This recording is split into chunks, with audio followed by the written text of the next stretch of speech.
Pagbasa mula sa aklat ni Propeta Isayas. Bumangon ka, Jerusalem, at magliwanag na tulad ng araw.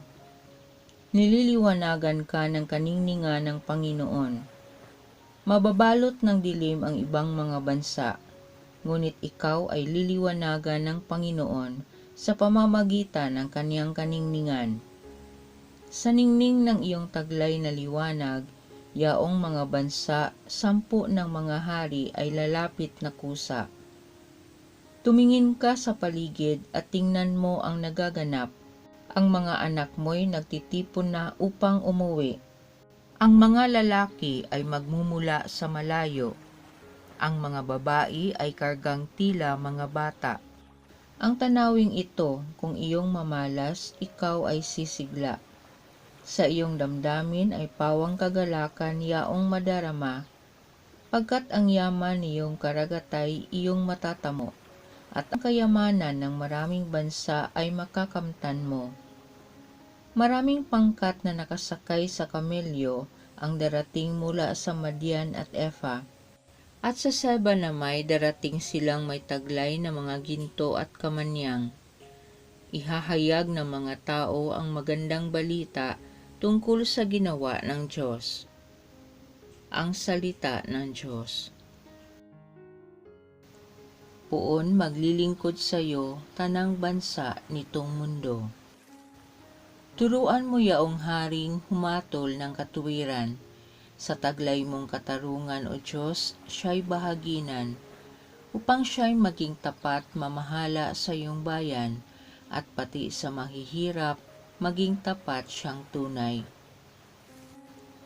Puon maglilingkod sa iyo tanang bansa nitong mundo.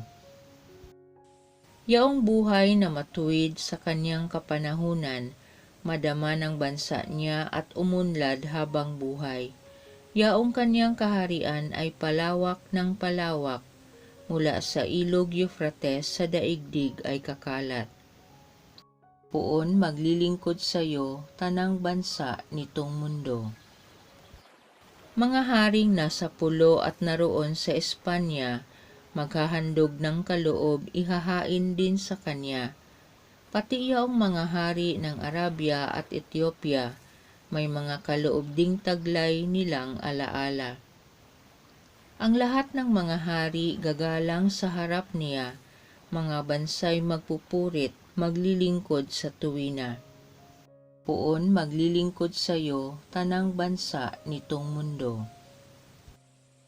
Kanya namang ililigtas ang sinumang tumatawag, lalo yaong nalimot ng mga taong mahihirap. Sa ganitong mga tao siya'y lubhang nahahabag, sa kanila tumutulong upang sila ay maligtas. Puon maglilingkod sa iyo tanang bansa nitong mundo. Pagbasa mula sa sulat ni Apostol San Pablo sa mga taga-Efeso.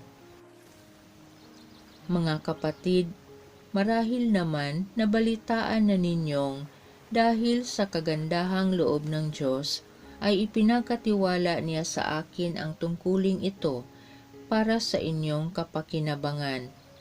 Ipinahayag sa akin ng Diyos ang kanyang lihim na panukala.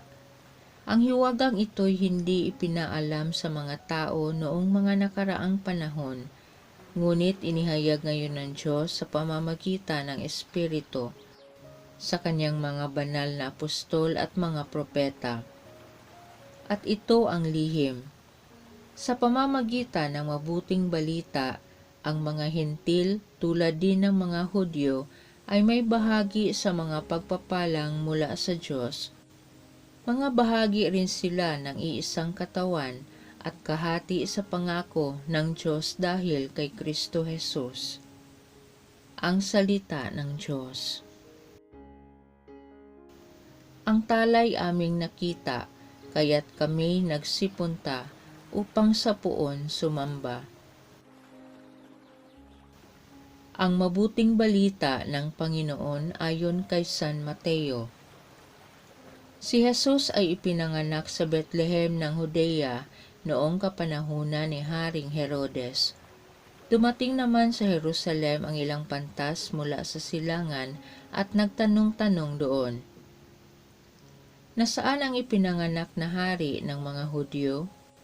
Nakita namin sa silangan ang kanyang tala at naparito kami upang sambahin siya." Nang mabalitaan ito ni Haring Herodes, siya'y naligalig, gayon din ang buong Jerusalem. Kaya tinipon niya ang lahat ng punong saserdote at mga eskriba sa Israel at itinanong sa kanila kung saan ipinanganak ang Mesiyas. "Sa Bethlehem po ng Judea," tugon nila. Nang mabatid ito, lihim na ipinatawag ni Herodes ang mga pantas at itinanong kung kailan lumitaw ang mga tala. At pinalakad niya sila patungong Bethlehem. Matapos pabilinan ng ganito, "Humayo kayo at inyong hanaping mabuti ang sanggol. Kapag inyong natagpuan, ibalita agad ninyo sa akin upang ako may makasamba sa kanya." At lumakad na nga ang mga pantas. Muli silang pinangunahan ng talang nakita nila sa silangan hanggang sa sumapit ito sa tapat ng kinaroroonan ng bata. Gayon na lamang ang galak ng mga pantas nang makita ang tala. Pagpasok sa bahay, nakita nila ang bata sa piling ng kanyang inang si Maria. Lumapit sila at nagpatirapa at sinamba ang bata.